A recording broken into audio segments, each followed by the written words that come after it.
Capital structure refers to the way in which firms raise money, either by borrowing or by selling shares.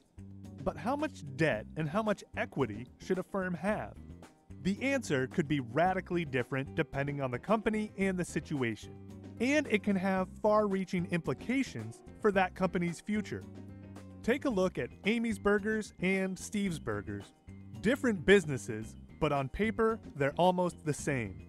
They have the same revenue, gross profit, and operating profit. So at first, it seems like they make the same amount of money. But the more important question is, how much equity do Amy and Steve have? Equity is simply assets minus liabilities. So let's look at Amy and Steve's assets first. They both have $20,000 in cash. They both have $100,000 in inventory. And they both have $30,000 in equipment. So they both have $150,000 in total assets. Now let's look at their liabilities. This is where the difference comes in.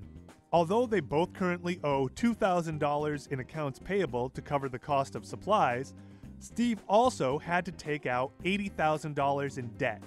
So, while Amy's liabilities are only $2,000, Steve's liabilities are actually $82,000. Let's calculate their equity now.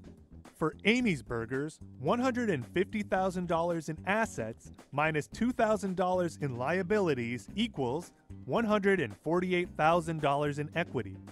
For Steve's Burgers, $150,000 in assets minus $82,000 in liabilities equals only $68,000 in equity.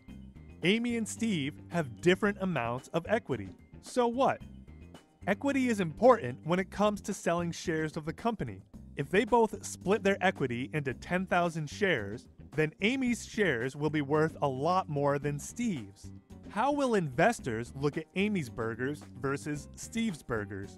And depending on their balance of liabilities, will emergencies or other challenges impact them differently? In the long run, which strategy will be more successful? The results could be very different, and that's why capital structure matters.